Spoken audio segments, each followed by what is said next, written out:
The views, thoughts, and opinions expressed by hosts and guests on this podcast are their own and do not represent the views, thoughts, and opinions of UCLA Athletics or UCLA Gymnastics. The content of this podcast is strictly for informational purposes only and should not be considered professional advice. Due to the technical difficulties we faced while recording Stella Umeh from her location in Australia, in some sections of this podcast, Stella's video will be replaced with her still photo. Even with this adjustment, we do hope you enjoy her powerful episode. And my name was already out there. People already knew who I was. I bombed. And I was still able to show back up because I had tangible things that I needed to fix. I wasn't going there to try and do better than what I did the year before. I was just going there to execute to the best of my ability what the program that I had in front of me right then and there. And it didn't work. It didn't work. I had a very bad meet, but I didn't go into a tailspin. Welcome to the Black Gymnasts Olympic Dreams edition of the Resilience to Brilliance podcast, where you'll be inspired by the history and eye-opening accounts from Olympians who lived the dream. I'm your host, Kim Hamilton Anthony. Here we go. The Black Gymnasts Olympic Dream edition of the Resilience to Brilliance podcast is a short podcast series dedicated to the young Black gymnasts and their families out there who have the Olympic dream. In the 2024 Olympic trials, you will likely see more Black gymnasts competing at this level than ever before. So I thought I'd bring on some individuals who could, one, provide encouragement and advice for these young athletes and their families on how to navigate the gymnastics world while embracing the skin they're in, and those who can help us learn a bit more about Black gymnasts in history. And then, of course, I wanted to bring on those who can share their own personal stories about the resilience it took for them to achieve their own Olympic dreams. On this episode, we have Stella Umeh.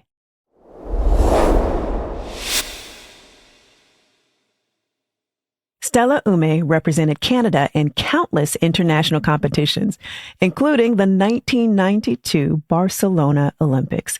She went on to UCLA as a top recruit and became a 10-time All-American and 3-time national champion. Have you ever prepared to have a conversation with someone and you expect it to go in one direction, but then it completely goes a different way? Well, that was my conversation with Stella. It wasn't this linear interview with a clear start, middle, and end. Instead, it was raw. It was ripe with emotion and real to the core, which is who Stella is, so I shouldn't have expected anything less. But our conversation was interesting, and the advice she gives is priceless. Let's listen.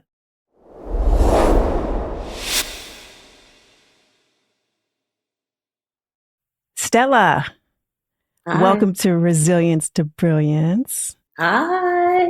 How are you today? I'm good. Thank you so much for having me and inviting me, and let's get into it. Oh, hey, I appreciate you being on. You are in Australia. What time is it there? I am actually, I feel like it's like 11:15 in the morning. Yeah, it's 11:15. So it's actually so I've done all the morning rush and the drop off, and now it's just me, my coffee, and silence. Yes. Nice. Well, I appreciate you making the time to be here. Now, you were a Canadian Olympian and you finished your career as a national champion at UCLA. When did you know that gymnastics was your thing? So I actually I wasn't raised in a household that even knew about gymnastics. My father's Nigerian, my mother is South American Guyanese, and we lived in Nigeria for 2 years. So from 2 to 4, we were overseas. And then when we came back, I have a sister that's 5 years older than me. My mom's like, let's get him engaged. We actually started dancing first. So I danced alongside my sister. At the age of 4, I started. And then I started gymnastics at 6. So my gymnastics story is like the perfect serendipitous moment. I had a lot of energy. My mother is a highly pious Catholic, but she's just constantly praying for this, that, and the other thing. And I was breaking furniture. I was jumping around and flipping around and doing all this in the house. And she's like, this dance, no matter how many classes she takes, is not enough. I am praying that we find some thing for her to just like that fire and that passion that she has that will be so wonderfully aligned with her. And then my mom and I were driving along one day and we got lost. Mom got lost. She always got lost while driving. And I was always with her. Therefore, I was not very helpful. And I don't remember anything other than actually, I remember quite clearly. It was a Saturday. Everything was closed and we were kind of like in this industrial area. And there was one building that was open. And we went into that building to ask for directions. And when we opened the door, I was like, hold up. What's all this stuff? Orange, red, blue, foam, bars, and I went tearing across the gym. And it was Gymnastics Mississauga where I ended up training and staying my entire career. And so we opened the door to a gym, literally opened the door to a gym. And I ran and that was it. That's all she wrote. Started gymnastics a week later. I think that was an answer to your mama's prayers. Yeah, she was like, thank you, Jesus. We're still lost, but thank you. But thank you. I found a place for my daughter to get her energy out. 100%, 100%. So then I continued to dance and do gym side by side for several years. I actually didn't stop dancing until I was 12, simply because of time and money. And like, you know, we're all gymnasts. We know how much time it takes. A lot.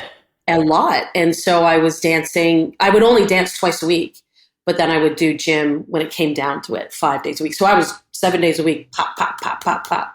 And I loved it. I burned bright. I have a kid who is exactly the same, that I just never really seemed to burn out of energy until now. I'm in my 40s and I'm like, oh, I'm tired. Oh, goodness. It's starting to hit you. Right? Boom. Oh, no, when you were in that gym, I'm sure you had a different look than what was typical for a gymnast. Did you feel that your differences were embraced, or did they give you more challenges? Well, it's an interesting question because, as you know, growing up Black, it doesn't only just happen in a vacuum in one place or another. I lived in a community that was all Western European. So everyone that was around me was either Maltese, Italian, Portuguese. So my existence was in a sea of white faces. And so when I went into the gym, it wasn't any different than what I was already experiencing from one walk of my life to the next.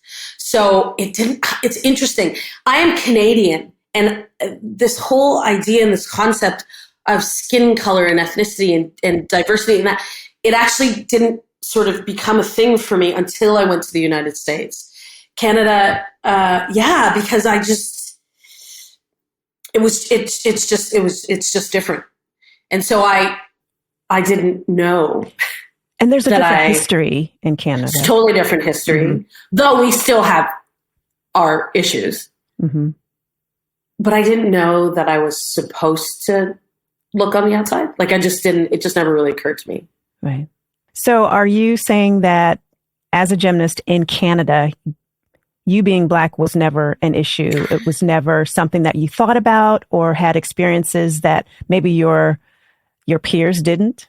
So being Black as a gymnast in Canada, it could have been an issue, but it's not something that I would have known about. Ah, okay. Whereas my mother and my father, their experience is very different because they came to a country as foreigners, as immigrants, and as two Black human beings in a predominantly white area, which is Canada, which is not what the terrain looks like now.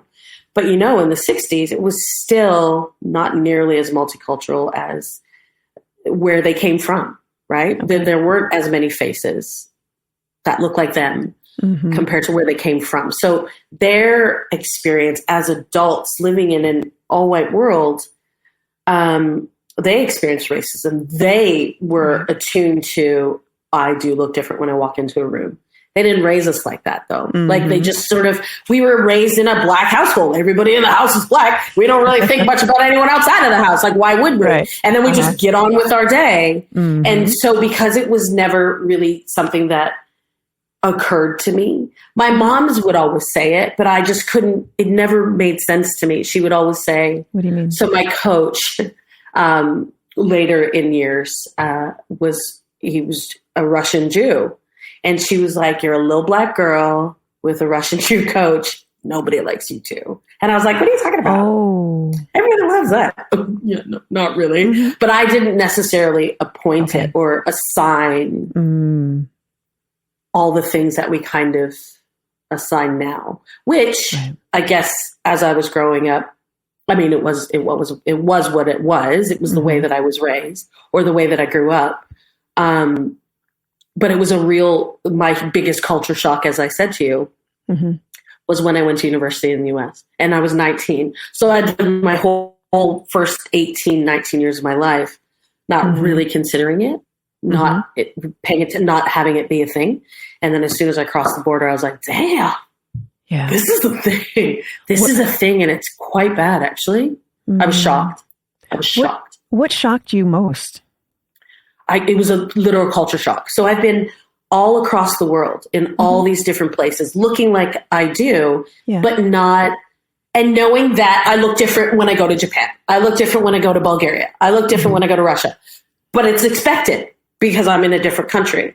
Right. So everything, for all intents and purposes, the terrain of California, this is the reason why I signed in California and not a different school, was because it looked to me on the outside to be exactly what I was raised in. This sort of melting pot of all different faces and sizes, and we all just mixed together. That's what I thought. And then when I arrived there, I realized there is actually no mixing. And Brew and Walk for me was the biggest educator for me. Let's do that, because the tapestry of it looked like where I grew up. But then if you looked even closer, everybody was still all segregated. They were. No one mixed with each other. And I was blown away. And so that, to me, I went, oh, wait, where do I fit? I'm a gymnast, but do I fit there? Do I hang out with only gymnastics friends, or I'm female? Girls? I'm black? Am I black enough? I'm foreign. I'm Canadian. And so I was just like, I'll just stay on my own and do just good gymnastics. Okay. Like I literally, university for me was a tough ride. Yeah. And that's a whole line of mental health and that full conversation there. Yeah. And I had a similar situation when I went off to college, because I came from, unlike you, I came from a predominantly African-American culture. I was surrounded by Black people, and that was my school, my high school, my neighborhood, everything was. And the only thing that was not was my gym. So I was living in these two different worlds. And then I get to UCLA, and it was a struggle for me because I wasn't sure where I fit in. So I'm thinking about the gymnast listening, the parents listening. So you have these parents who will be watching the Olympic trials this year, in 2024. And for the first time, they will see more people who look like you and me than they've ever seen at that level before. And so think about what you experienced when you moved to the US. Think about what I experienced, as I moved into an environment that looked quite differently from where I was raised. And what would you say to the person who might be experiencing some of the things that you experienced when you came to the US? They're training and perhaps they're not sure where they fit in. They're in two different worlds, so to speak. How would you encourage them to continue to pursue their dreams no matter what the environment or circumstances are like? I assume that by the time an athlete kind of gets to that level, it's sort of, they've decided that they want to be there. So to stay there, I would hope, because it's not just about that. Like, I hope their whole entire experience is healthy. That gives them the ability, the resilience, the backbone, the foundation to pursue, to keep going, even when they're uncomfortable. So the reason I was able to ride through those waves of discomfort and wobbliness of knowing where I fit and where I don't was because I knew I was very good at gymnastics, and I loved gymnastics. And that was what I was there for. So I'm a turn up And I'm not going to let anything or anyone stand in my way of that, because I knew my purpose for being there. Mm-hmm. And aside from all of the things, I'm not saying it was easy. Like, I had to definitely like put big girl panties on the regular to just get up and shine. But I knew that when I got into that gym, that was actually my safe place. Mm-hmm. That was the place where I could just unleash and be myself without any judgment there, because it's an individual sport. You can, I mean, the terrain might not look like me, but no one's up here on this beam with me. Mm-hmm. So it's just me, the apparatus, and my vibe. That's all that it is. Mm-hmm. And so it's I found it to be the safest place. Yeah. So I guess in that, it's just, if I'm going to encourage someone, I would say, you got to just look within, man. It's not without. It's not on the outside of you. It's what's in you. Who are you? And who are you going to be every time you step up on the floor? That's what matters. I'm about to start crying. Tell me why. I'm a perimenopausal woman. I will cry if a bird runs into the wall. Kind of. And then I'll cheer because I'm a perimenopausal woman. Oh my goodness. Because really, it's bringing up some emotion. It is because I didn't have that. Like, I had to figure that out on my own.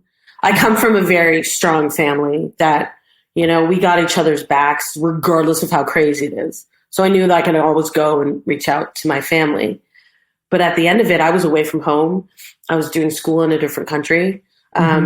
I was on my own. I had to just keep turning up. I was away from my gym, and the gymnastics club that I came from was my home. I loved it there. It was my home. It was such a safe environment for me. I felt safe there. That's good. And it was a positive experience. Like, I'm one of very few gymnasts I can walk away from the sport and be like, I don't hate it. Still talking to my coach. I'm not trying to sue anybody. You know what I mean? Like, I came out with came out from a healthy experience with a healthy looking back on my sport and my experience. So the fact that I wasn't in that safe place, I really had to remember where I came from and remind myself of who I am. And just to sit there and know that was what got me through. It totally gets me in my feels. I didn't relent when a lot of times I wanted to, but you can't give up because you're giving up on yourself, literally. And you have to ask yourself, who am I? And am I willing to give up on myself? And I wasn't. When did you feel like giving up? What was it that was leading you to feel that way sometimes? Was it the environment? Was it, I don't know. Was it injury? What was going on? So I had a couple moments. Like, thankfully, I came out of gym in fairly good nick physically. Like, I for as far as I went in the sport, I didn't have any sort of like career-ending injuries or overuse injuries and stuff like that. So I came out really physically and mentally and emotionally healthy. I did sustain an unideal injury, which kind of made my last 2 years of competition, international competition, and the start of my university experience not ideal. I hurt my ankle. So I was doing a discipline off bars, and I landed on a crash mat, and like my foot was on the mat and my ankle was on the other mat. So it was 8 inches of just like complete dislocated the whole thing. So I did that in like, I want to say November of 1992. So it was right after Olympic Games, which were in August. Okay. And I was back on my foot stupidly by February of 93 at Worlds. I know. Okay. I mean, obviously I would make different decisions now. Okay. Now, was that a decision that you made, or did your coaches make that for you? No. I made it. Like, I was like, I didn't come from an overly pushy environment. Like, my coaches have always allowed us to speak our mind and to be a part of, not really allow us. Sorry, I don't like that. Right. Our coaches, they encouraged us. They didn't allow us. They encouraged us, and that they left it open for us to just be human beings, because their sort of motto was, we are not building champions. We are building champions, but we're building champions of life before we're building champions of the sport. And so we want you to be healthy, happy, and contributing human beings in society before you are a gold medalist. And so it wasn't a win at all cost mentality. Okay. Though within me, I was like, I don't have any time, which is an interesting thing now, because these girls and boys, gymnastics has changed so much that it's like, you can have a much longer career. Back in the day, are you kidding me? You're like, I'm 17. I'm done. Like, you were like, this is my last meet, right? And then you're just like dragging yourself for the last 2 years. Because, I mean, let's be honest, our equipment was not forgiving. It was like Rolana Rocks.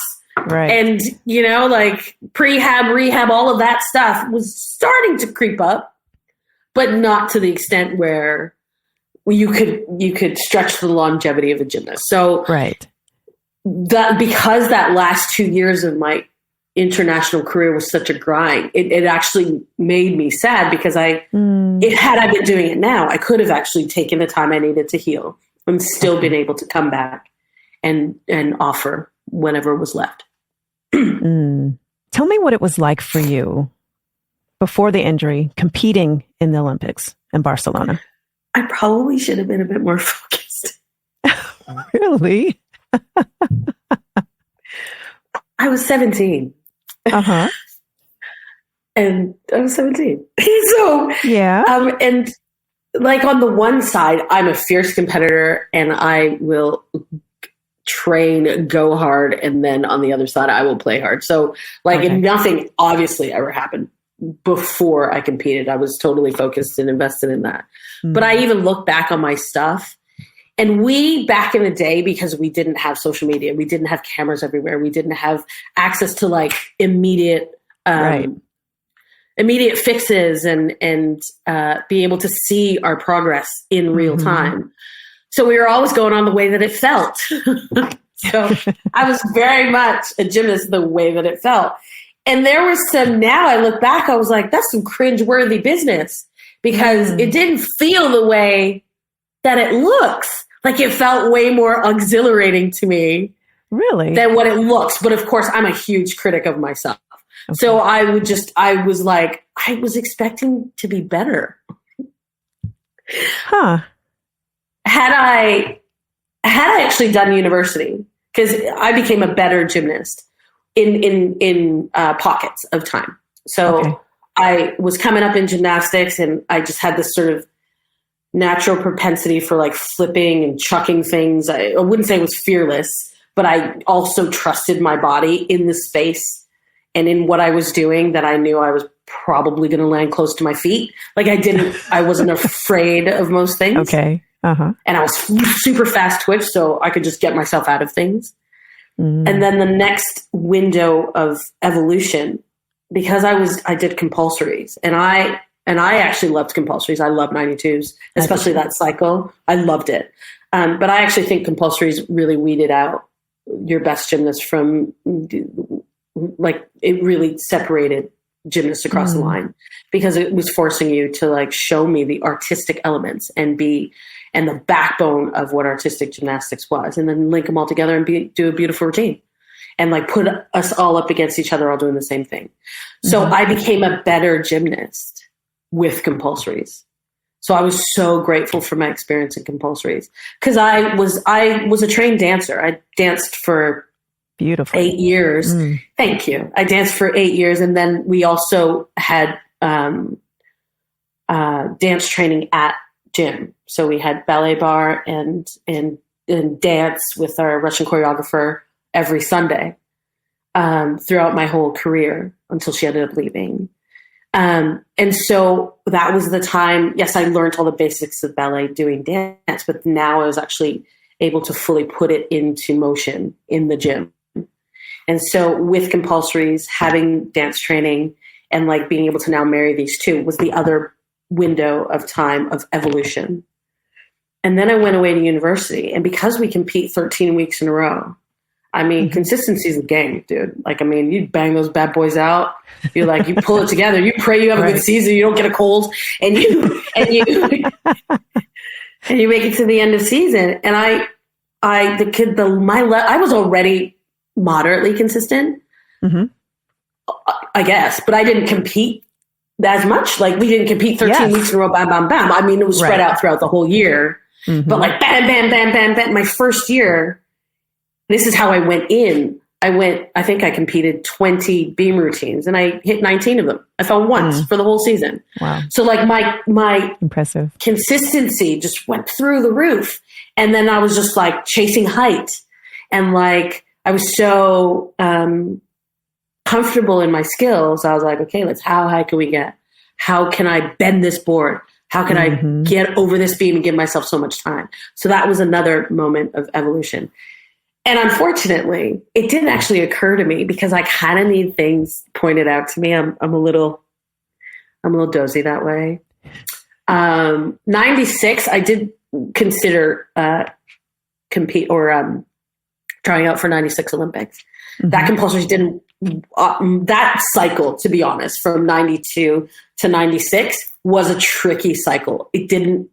I didn't fit in well as a gymnast in that cycle. Okay. And so my last 2 years on top of being injured was this really inorganic way of doing gymnastics, which I was like, I'm so not used to this and it's not working. So it kind of burnt me out. And then the opportunity for 96 came up and I started doing that compulsories on bars. I was like, nah, I can't do this. I was like, where's the flow? Why is it so choppy? Why do I have to hit everything in this exact to be, I couldn't do it. And I was like, nah, I'm not going to do it. But I was still competing at UCLA and I finished competing at UCLA in 98. 2000 Olympics was only 18 months later and I didn't reduce any of my skills. I was still at the exact same level. I would have needed to bring back my Yurchenko double twist, which I didn't actually compete at university, and then upgrade my bar dismount, and I probably would have been fine. But it never occurred to me to try out for 2000, even though it was a perfectly functioning. Yeah, it never occurred to me. Why do you think it never occurred to you? Was it an age thing? Because back then you just didn't necessarily try for the Olympics?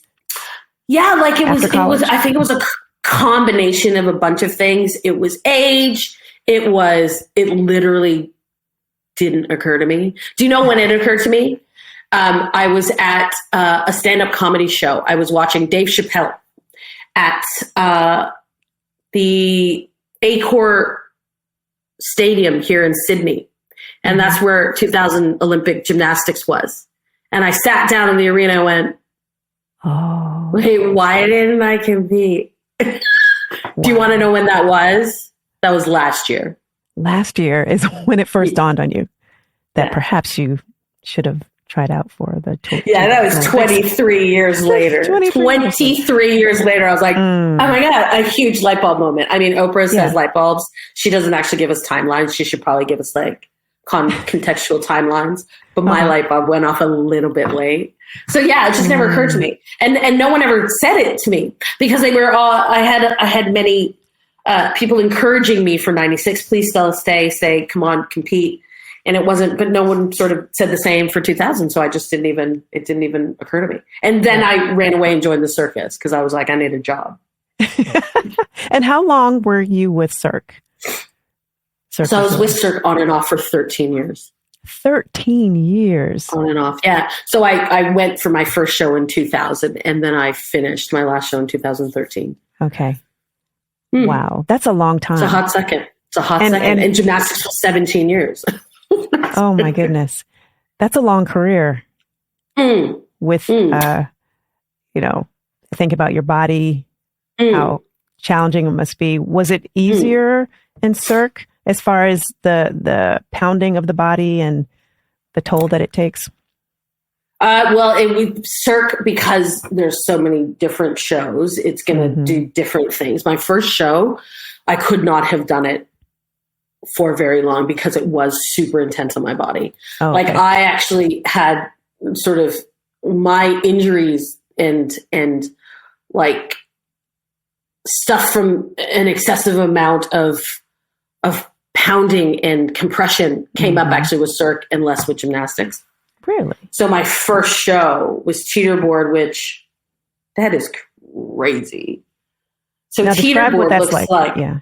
It looks like a giant plank, 20 feet long, and you just jump from one end to the other. It looks like a seesaw, and you're bouncing off, and flyers landing on shoulders, and just so it's the timing of the board. Because I remember when I was being recruited in cast, they were like, "Oh, don't worry, the flyer. The hardest thing she does is a full twist." I was like, "Yeah." So it's that timing off the board. I think that's the issue more than what we do in the air. Okay. Because I think once I get in the air, I'll be fine. Right. But getting into the air might be a problem. And so just watching your pusher, like who's like 180 pounds, go up in the air and you're like, they're going to multiply their weight by like 7 and launch me in the air right now and come down. And you're like, dang! And everything. My eye used to twitch every time I was going to training. I was so stressed out. I would go up to training like that. What? Like, I was like, I really don't want to do this. This is kind of scary. Like, I was terrified. Oh, my goodness. I was terrified because all I could see was like blown out knees, blown out Achilles, forget your quads. Like, I just saw so many injuries and I'm like, wait, why am I doing this? I just made it through 17 years of high-level gymnastics to come here and get destroyed? No. So I only actually did that contract for a year. And I knew within the first 2 weeks, I was like, I can't do this. I don't want to do this because I think this is way too intense on my body. And then when I went over to aerials, I added a bunch of life to my body. So that was great. And then by the time I finished, I was able to be the clown on stage because I studied, because I'm a clown, because I studied at Second City Comedy Improv. And I also did comedy improv when I was living in Los Angeles. And I love comedy improv. And it was my artistic director at the time who was like, you've got really great comedic timing. I'm like, have you met me? Of course I do. Of course I do. That's who I am. My life is a bit of a show. So so I was able to like touch all these areas. And I love performing. Yes. And to be a clown, it's still really physical, but it's in a different way. So I'm actually in fairly good nick for the life that I've had leading up to this point. Yeah. I love that you talked about what you did after your gymnastics career, because the truth is there are going to be a lot of people who are listening to this podcast who won't make an Olympic team, but they have this skill set that not very many people have. So there are opportunities beyond the Olympics, including college gymnastics, which is getting more and more popular every day. It's just amazing. And you're seeing them on TV every week, during the season on so many different channels and streaming. I mean, you can go anywhere to see these collegiate gymnasts compete. So talk to the parent who maybe they want the dream more than the child wants the dream. And they're trying to push and they're saying, hey, this is where you want to go. This is what I want you to do. How would you encourage them to foster a positive experience for their child? So I actually coach gymnastics now. And I'm in a place that, given where I've come from and how I trained and where I lived, I'm North American. It's very different here out in Australia. And I'm raising a child who I coach. That's a whole other podcast, by the way. And there's a slight misunderstanding. It slightly gets lost in translation as to what is required to become an elite athlete, as is what is required to become NCAA Division I level, an Olympian, nationals. There is a little bit of a disconnect, which I do experience and have to talk through with parents and kids. But I actually usually will go to the child first. I need to find out, what do you want to do, kid? And then it's like, I want to be an Olympian. Well, okay, I'm going to let you know what an Olympian, just like the bare minimum to even get you to hold a dish position for 45 seconds. Like that is like a requirement. So if you're not even willing to push through 45 seconds, it's just not for you, which is fine. There are so many other pathways that you can use your experience here to guide you in different directions. I think gymnastics as a whole, as a sport, whether it is at this level or recreationally, it's an amazing sport for what it provides for children. It is not a sport like any other. It really does work on fear and anxiety.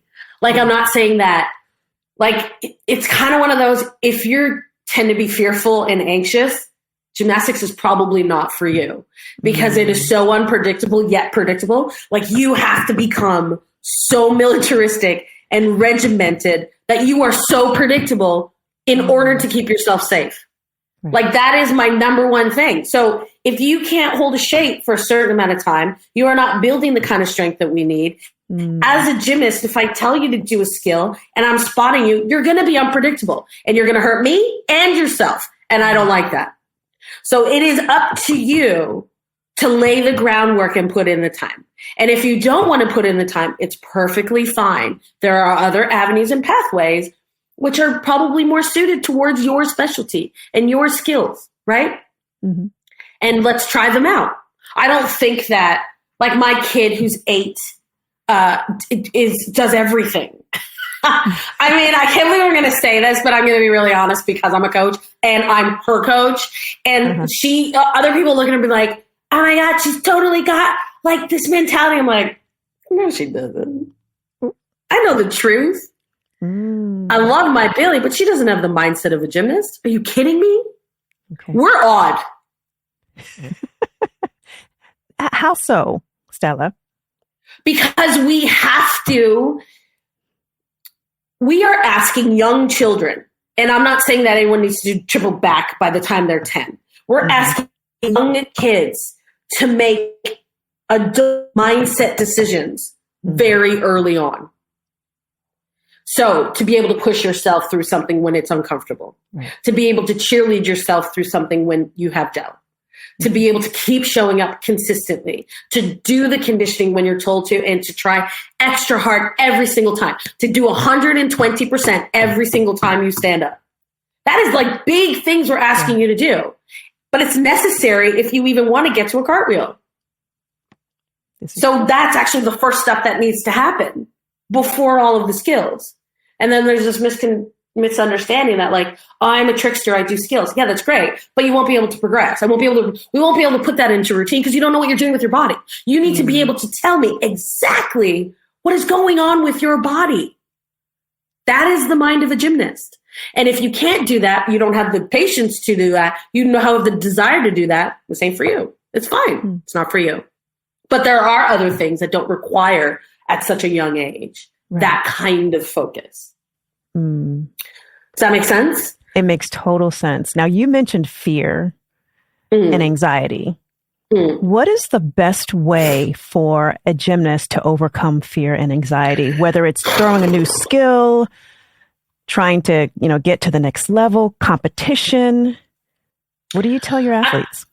I think fear and anxiety cannot be just clumped into one way. Like, we have to look at the source of the fear and anxiety. If it's a fear of competition, what is it? Of failure. Okay, well, that's kind of life. You just turn up and put your best foot forward. And if you fall, okay, you fall, you get up and try it again. You're fine. You'll be fine. And if it's fear and anxiety because I've had a wipeout or I've had a mishap, but no one talked me through it, and now it's like this deep-seated, like, I'm terrified of this. Okay, that's a different approach that we're going to take. We're going to have to break that back, like dial it way back, break it right back down, and take you until you feel completely safe in every single minute step leading up to that in order to alleviate that fear and anxiety. If it's fear and anxiety for pleasing, I got choice words for people that have, which I'm sure I can't say it here because it's a family podcast, so to speak. But it's like, I'm the one showing up, so you gotta shut it down, lock it down, not listen, invest in, I don't know, get music or find that thing that will help you divert. I wrote a lot. Like I was just incessant writer. Really? I journaled and I just, journal. I mean, back in my day, it was called Dear Diary. But then as I got older, it turned into a journal. Same thing, writing all crazy thoughts down that you never want anyone else to read. So I would just I was just doing that down. Today, as a matter of fact. Were you? See? It's so cathartic. I have so many journals. So many. And I told my husband, I said, you just chuck them in the fire with me. You have no business reading those. No one wants to hear the inner workings of Stella's brain. I can guarantee that. I don't know. I think it might be quite interesting. I mean, I can maybe give you a decade, but anything on either side of that, maybe not. Okay. So like find that thing that will help you aside from diversify as well, where all your eggs aren't, all your brain eggs, all your heart eggs, all your soul eggs aren't in one basket. So like I said, I did gym and dance at the same time. I saw a cool marriage between the two because within gymnastics, obviously it's artistic. So there's there's obviously dance elements everywhere. And I just used it because I just love to move. But then, like I said, I was a huge writer. I would just write a lot of stuff down. Music for me, I actually think, to be honest, that kids of the sort of the 80s and the 90s, we were really music driven because we were the first generation of MTV. So exactly, like Video Kills the Radio Star. So our whole upbringing was really rooted in music and music appreciation and like emo music. Like 80s music was so emo. It was all about some kind of crazy. And we're like, yeah, I'm there. And then 90s, 90s grunge, forget about it. Like totally 2 decades of emo, 80s and 90s. So like music for me was always it. Like I'd have my playlist before I was going to get out there and arm myself with, and I mean, people would probably find it really amusing. Well, people our age, because anyone younger would be like, I don't even know what she's talking about. But like Rick Astley.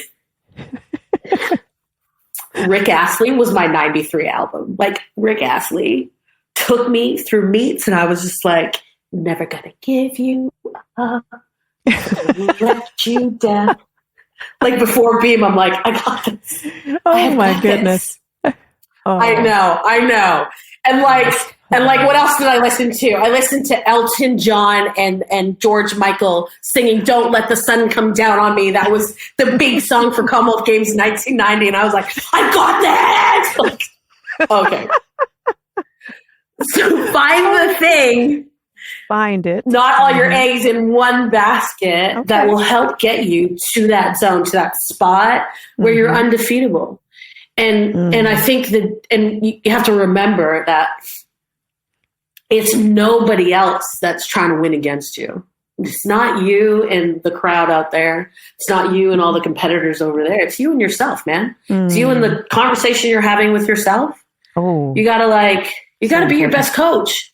There's so many things, like as a coach, especially in this climate of gymnastics, there's so many things that like we say to ourselves as human beings that are criminal. We would not be able to say that to another person. No. We'd be in so much trouble. So why am I rocking up saying that thing to myself? Like, how am I the best cheerleader? So self-talk it's not always easy.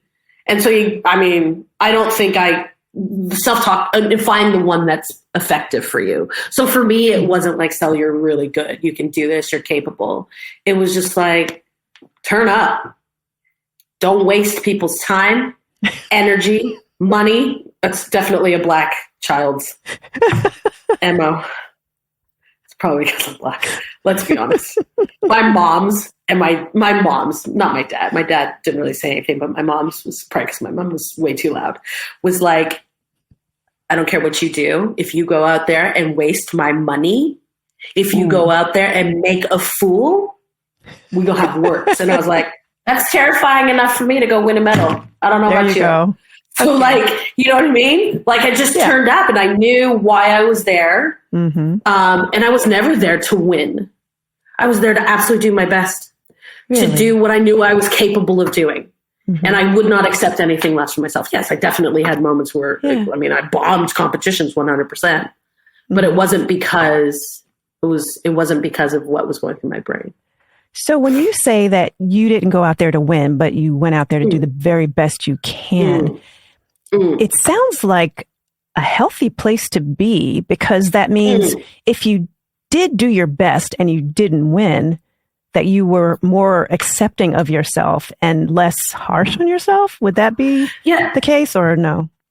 I mean, that's a good assessment. But let's be honest, we live in it. It's a subjective sport. We're not in control of the way that we finish. We have no control over it. We are at all. The only control we have is our performance. That's it. And like one judge could think a knee was bent, another one a toe was pointed. I'm like, I can't even control that. I just did everything I possibly could. And then it's basically in your hands. So it's of zero use to me to get twisted up going, I need to win this, I need to win that. It's not in my control. Right. I can't do anything about it. But what is in my control is landing on the beam and doing it properly and going out there and competing the exact same way that I train and making sure that I do my conditioning, making sure that I eat right, sleep well, and like turn up. That's my job. Yeah. Well, I'm getting all animated. That's my job. But it is not my job to say I'm going to win. Not my job. It's not my business. Stella, did you always have that mindset? Where did that come from? The mindset of like turn up and not make it about winning. My coach, for one, my coaches and my parents had always said, just go out and do your best. So that was everybody's mindset around me. And I never thought that. I always knew intrinsically that it wasn't just about my effort. Like it took a village to get us here. And I was the one that was the embodiment of everybody's effort. So like I was the one that was the front face of everybody else's effort. And so I wasn't competing just for me. Like I was doing things because it's for my own glory. I knew that it took a village. It was an entire team to get us here. So I could only do my best. Like it was my job to just do everything that we'd all worked hard to do. Does that make sense? It does. It makes total sense. And what a great mindset to go into a competition with that as your goal instead of getting the win. Because like you said, the only thing we have control over is what we do on the apparatus, and the judges determine the rest, 100%. And what I did also realize, like hindsight, that in the face of like extreme defeat, like when I bomb, and every time I competed, it wasn't an amazing experience. Sometimes I went to American Cup, and the year before I placed third, the following year I bombed. I fell on every single event. At an international meet, they're like, what is happening with Stella? Like, and my name was already out there. People already knew who I was, and I bombed. And I was still able to show back up because I had tangible things that I needed to fix. I wasn't going there to try and do better than what I did the year before. I was just going there to execute to the best of my ability what the program that I had in front of me right then and there. So, and it didn't work. It didn't work. I had a very bad meet. But I didn't go into a tailspin. And sometimes I had very bad meets. So it's interesting that this has come up. I know that the kids nowadays, with all social media and this unbelievable access, you kind of have to be born into it to be able to navigate it. Because us in the old days, I don't know, like it just, if we were born into it, we would have been fine. But coming into it late in the game would have been something interesting. So there was this, just recently, a YouTube video of my 93 Worlds routine on floor, which was not good. It wasn't good. Like I was coming off of an injury, like my ankle. So it was that World Championships in February that I turned up for. And I was really sick. I just come from American Cup, Paris, and Russia. And I was really, really, really sick going into this meet. So I was sluggish. I didn't have any energy. I was crying. I was barely making it through.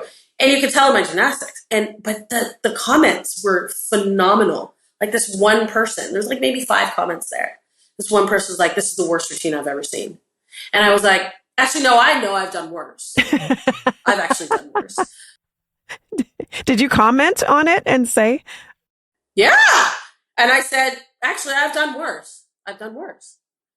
The worst routine you would ever seen is someone getting a 0 or walking off, falling off the podium, landing on their head on every single. That would be a worst routine that you've ever seen. So let's dial down the drama. And it's also 1993, right? So sit. And then it was like, and then another person said, well, why don't you like it? She's a great dancer. And they're like, great dancer, laugh off, LOL. Like, she can't dance for her life. And I was like, okay, well, I'm sure you've done everything perfect in your life, right? And so, because that's what gives you the platform to be able to say whatever you want. Right. And then the next thing was, I just don't like her Afro style. And this is where I went. So I said, well, it's interesting, whatever that style is, because I am half African. I am Black. I had a music piece that was percussive, that was just choreographed to move. It is you that assigned an African style to it. Why do I need to go out and be more Black than I already am? It's amazing how Black people can just show up and be Black on their own. I don't have to prove that I'm more ethnic than I am, because me just being in the room is proof enough. Right? So I was just like, it's interesting that, and it's 1993, and they're like, why did she dismount with that? You don't know the code from 1993. And they're like, oh, her coach didn't catch the memo. Really? So it's an interesting thing that, like, these kids, like, how do they deal with everybody else's opinions? Constant scrutiny. When you see things in a vacuum, a little morsel of that moment, right? No one knew that I was in the emergency room 2 days before that. And that's probably why I looked sluggish. And I was barely landing on my, like, there was a whole list of things. But I'm not here to make excuses. But it was 21 years ago. That's a good point you're making as we are looking at the different... 31 years ago. 31 years ago. Yeah, I suck at math. It was 1993. Obviously, I do too, because I didn't catch it. Yeah, that's right. I fixed it quick. There we go. I fixed it quick. There we go. And I think, the reason I wasn't thinking about the math, I was thinking more about the athletes today and the scrutiny that they live under. And the fact that you bring up a good point in that you don't know the backstory. You don't know what happened right before they stepped onto the floor, or the day before, or 2 days before, like you said. Mm-hmm, but you make this comment that is just not kind. And then again, it's not kind. Yeah. And is that necessary? What does that do? I think it's not necessary. I don't think because so. Other than it helps the person who was obviously posting. Right. Because makes them feel better. Have the ability, makes them feel better, but we have the ability to keep scrolling. Like, you don't even have to stop in and have a conversation. You don't have to watch it. It's not like I'm in your house, in your room, in your face. I am not. I am on a device that you can move to a different app. Yes, you don't have to watch it. You don't have to watch it, right? So, like back in our day when we had to wait for commercials and everybody like ran away to go get their food when the commercial was on, and then ran back to see the show, we couldn't stop it. We had to watch it right then and there, but you can. And if you missed it, you missed it. You couldn't rewind it. You missed it, right? And people aren't in the room like, oh, tell me about it. Nah, man, you missed it. You went to get popcorn. I told you not to leave. I don't know what to tell you. Stella. Right? So it's so interesting, that sort of armchair. And even when I comment, I definitely have that thought in my head. Like, you can't just willy-nilly take this moment in a vacuum and this is the moment.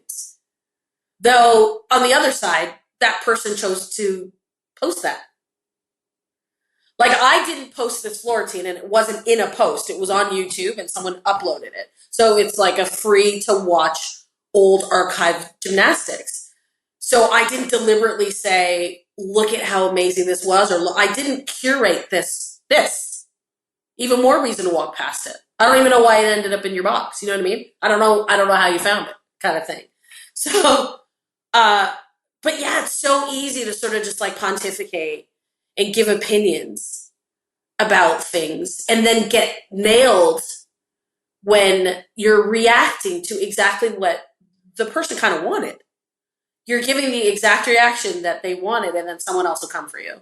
You're like, well, you're being really mean. Well, they were doing that, though. They literally were setting us up. I mean, and I fell for it, whatever, but I didn't say anything malicious. All I did was just repeat the truth. So obviously I'm speaking of this like because it just happened. Did it really? It's very hot off the presses. Yeah. This last week was, the 1993 Worlds was yesterday. That floor routine was yesterday, when someone was like, the worst dance I've ever seen, or the worst routine I've ever seen. She can't dance. I don't like her Afro style. I was like, I mean, I told you it's a family show. I got many words. Many words for that. So, and I just used the big ones in response. I used the big ones. Did you? The proper ones, like I've done worse. And what you're seeing is not in a vacuum. Those are the words I used. I didn't swear at all. Facts. Just the facts. Oh, Stella, it makes me angry when I hear things like that, because it makes it personal in a sense to me, even though the person doesn't know you. But to make those types of at all, but to make the comments on your appearance and what they don't like about your appearance. And I think about the little girls who have their natural hair and they're doing gymnastics, and maybe their hair doesn't do what their teammates' hair does. And perhaps they are having to make adjustments or straighten their hair when perhaps maybe they don't want to straighten their hair because they are expected to look like everyone else. When the reality is, in some cases, it's impossible. So when even hearing that about this routine, 31 years ago, just makes me think about the gymnast who still has to deal with things like that today, and they're still competing. It's interesting that you say, I mean, it hasn't come a long way. It's come a long way because, yes, there's more visibility, but the same kind of ignorance still exists. When I was competing, I was 12, and I definitely, like, in Canadian gymnastics, even now, the color terrain was not, I was one of two black kids. Like, there weren't many of us. There weren't any of us. And definitely no one that looked like me, yeah? And I remember always being sort of, because of the gym that I was from, and maybe the age that I was from, and maybe there weren't as many gymnasts at the same level in my age at my gym. It was like either older or younger, but I happened to be that one in the middle. And then always competing with like the same other gyms. And one gym had a lot of gymnasts my age. There was just a lot of them. And then there was always me that was kind of always messing things. I'd always place like third or second or first. And I'm like, can't send your full team. Sorry, I messed that up. I've had so many situations with the same gym, same coaches, where I have been the one outsider, where everyone else on the team came from their gym. And they have turned to me and said, oh, we have a tracksuit and a bag and all of this stuff for you to wear. And I'm like, wait, we're competing representing Canada, or we're competing representing Ontario. I don't represent your gym. Why are you putting me in your gym colors? Why are you trying to do that? It happened more times than not. Or like my hair, like a little tiny bud of hair that was more out here than it was back here, and asking me to put on a scrunchie the size of a bagel and expecting it to stay in. Why doesn't it stay in? I have that much hair. Like, I can't look like everybody else on the team, and it's never going to happen. I can't have a slick back bun. I don't have any hair. Like, you know what I mean? It just doesn't, I am different. And I think we should all just be okay with differences, because at the end of the day, it's about what I do on the floor, bars, beam, vault, and it has nothing to do with what I look like. Nothing to do with what I look like.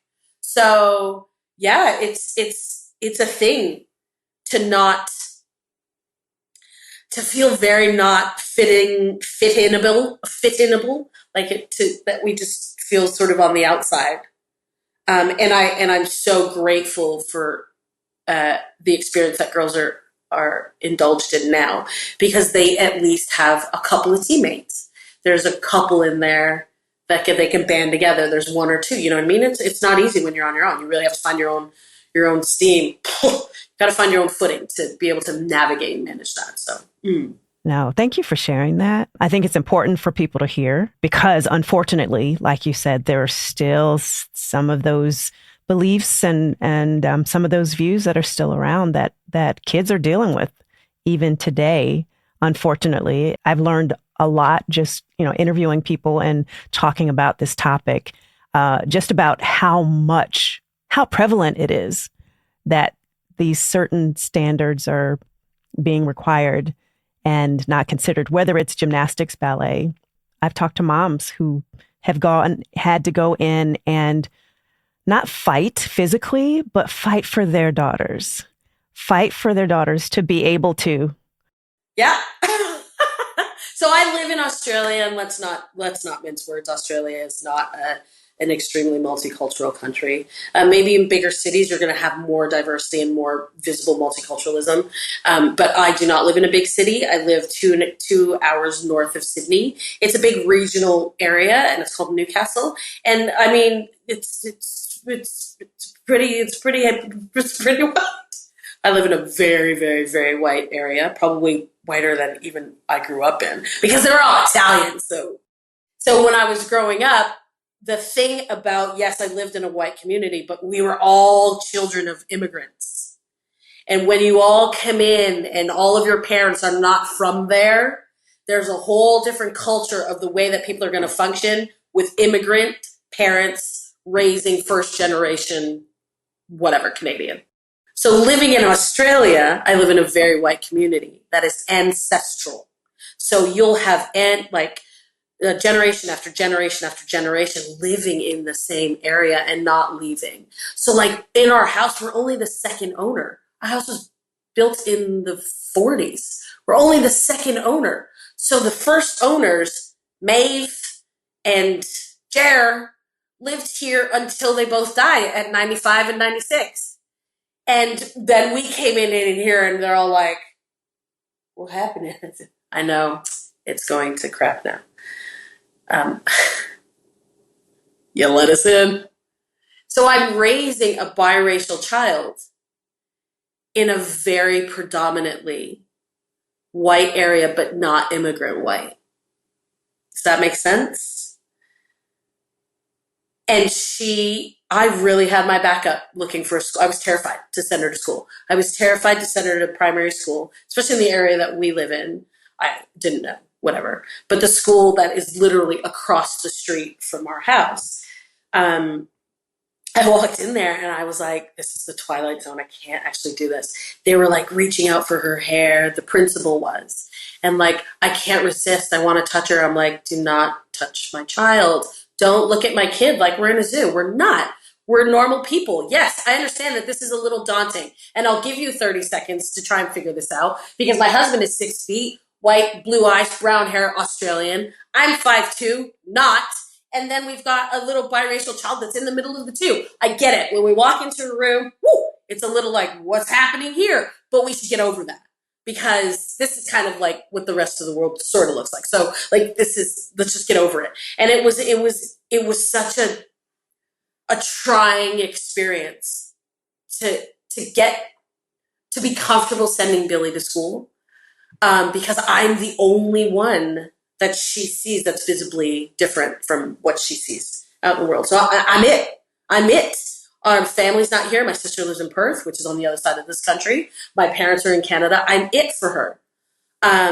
And so it's been interesting. And she just auditioned and got into a musical, which has always been my dream, quite frankly. It's the Little Orphan Annie. I've always wanted to do Annie. I think I've aged out, but I've always wanted to do Annie, and she's been cast. And I mean, commendable that the entertainment company was like, we are committed to diversity in casting and having a terrain that is representative of the world we live in. She's the only child of color out of 30 people.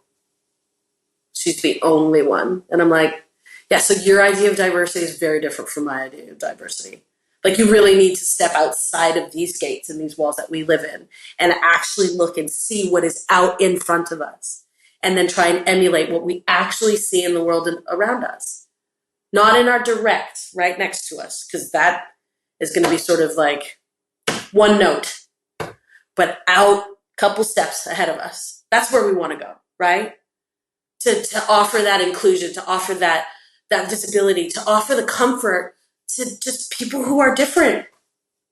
Like when I had to go for, so Billie does ballet and does jazz, and I was commending Block Dancewear makes skin tone ballet shoes, which congratulations, but they don't make it for anyone other than adult dancers. So I was like, so what happens to all the little kids? Do we turn brown later? Like, are we all just pink now? And then all of a sudden, I'm like 12 and I'm like, oh, I'm brown! Now I get brown shoes? No, they're kind of born that way. So like, let's go all the way through, right? If we're going to do it, you got to remember, it's kind of like a lifelong thing. Stella, this has been an enlightening conversation. And I love that you were able to share how your experience as a Black gymnast in Canada was quite different from perhaps what gymnasts will be experiencing here in the US. And how your experience differed when you crossed that border and stepped into this space. I'm sad that that's the case, because it shouldn't be. I would hope that every little girl and every little boy would be able to pursue whatever sport, whatever activity they wanted to pursue, and be able to stand proudly and just do their thing, show out, just show up, utilize their skills, and just be brilliant, be excellent without all the extra drama out there, the comments, the stuff that messes with your mind.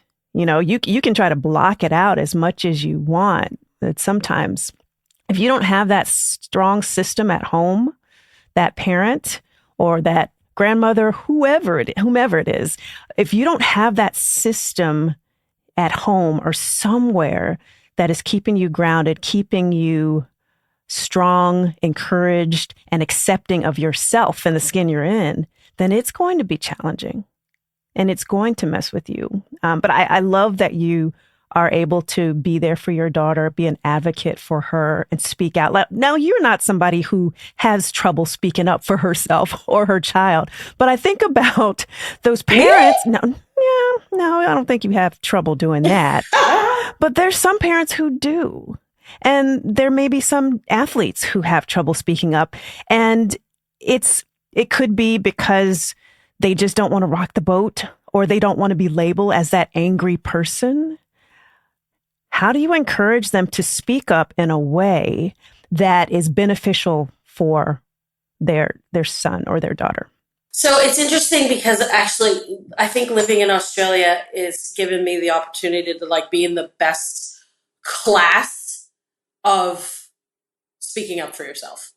Because as a culture, Australians tend to be very conservative, and they have this thing called the tall poppy syndrome, which is the exact opposite of North America. Tall poppy syndrome, what it is like, you can't be better than anyone else. Don't, you have to be extremely humble. Don't tell me about your your accolades and don't you keep them quiet and push them down. And I'm just like, and North America's like, get on top of your mountain, sing your praises. Exact opposite. But it also goes with self-assuredness. So the one comment, so there's tall poppy syndrome here in Australia, and there's I don't like confrontation. When I hear that, I'm like, okay, not everything needs to be a confrontation. It's actually just a conversation. And it becomes a confrontation when you assign emotions to it and when you're projecting. But if you want to just say something, you obviously do it in the most eloquent and diplomatic and kind, mindful way. But you are more than within your right to your opinion matters. Your voice matters.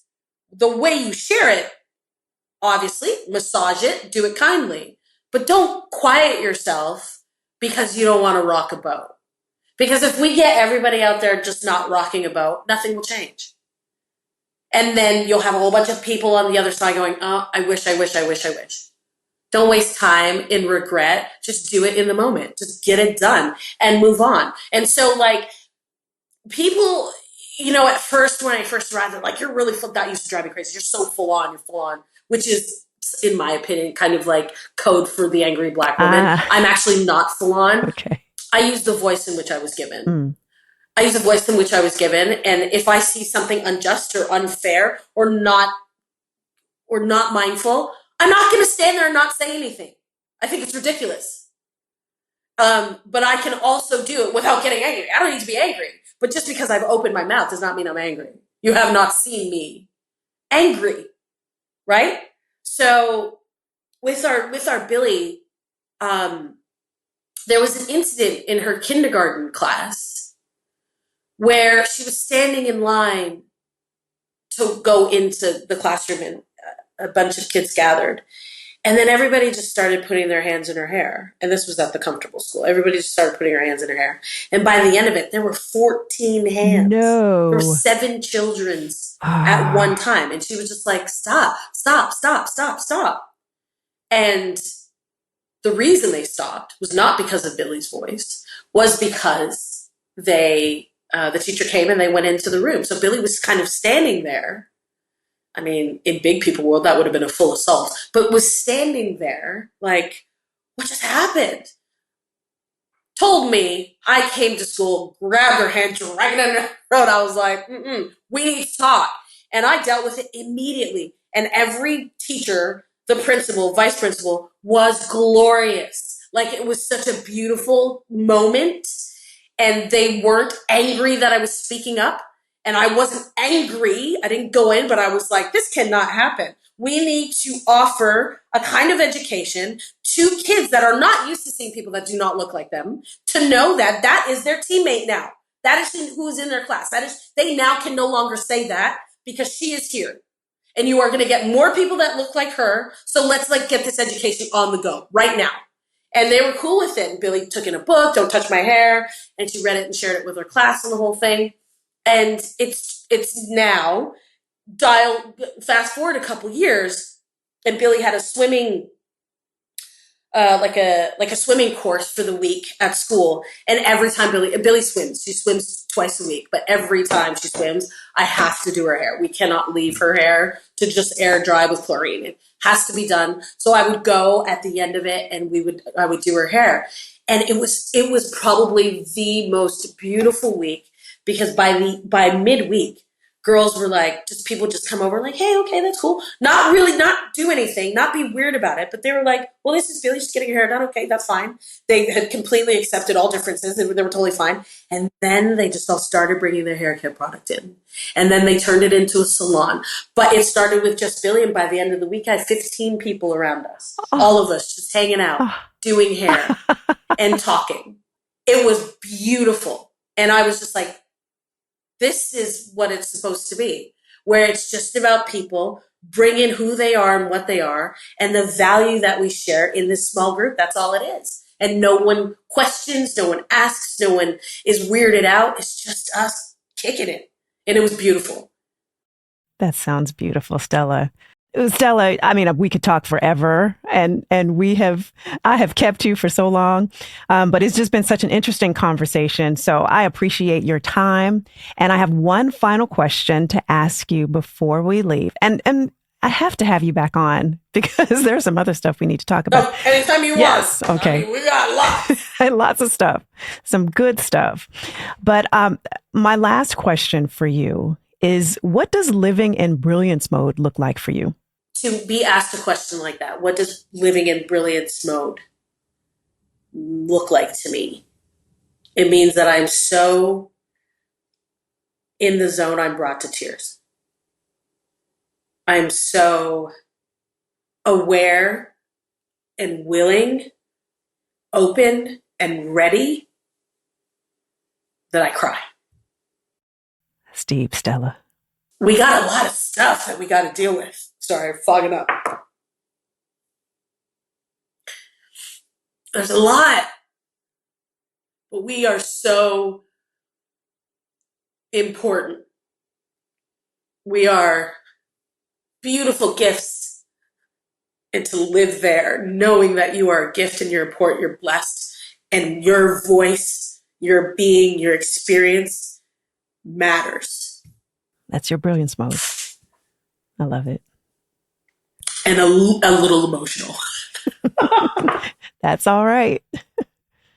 I welcome it. Thank you, Stella. I appreciate you being here. I appreciate your time. I appreciate the love, the wisdom, just the vulnerability of you sharing. It's been real. It has. Thank you. Thanks for listening. If you want to learn more about Stella Umeh, check out our show notes on inbrilliancemode.com/podcast. And to connect with Stella on Instagram, follow her at Stella Umeh. If you've enjoyed this episode of Resilience to Brilliance, please share it with others who may be encouraged by it. And to make sure you don't miss future episodes, please follow us or subscribe on YouTube or your favorite podcast platform. You can also follow me on Instagram at RealKimAnthony. Any use of this podcast without the express written consent of Brilliance Mode, LLC is prohibited.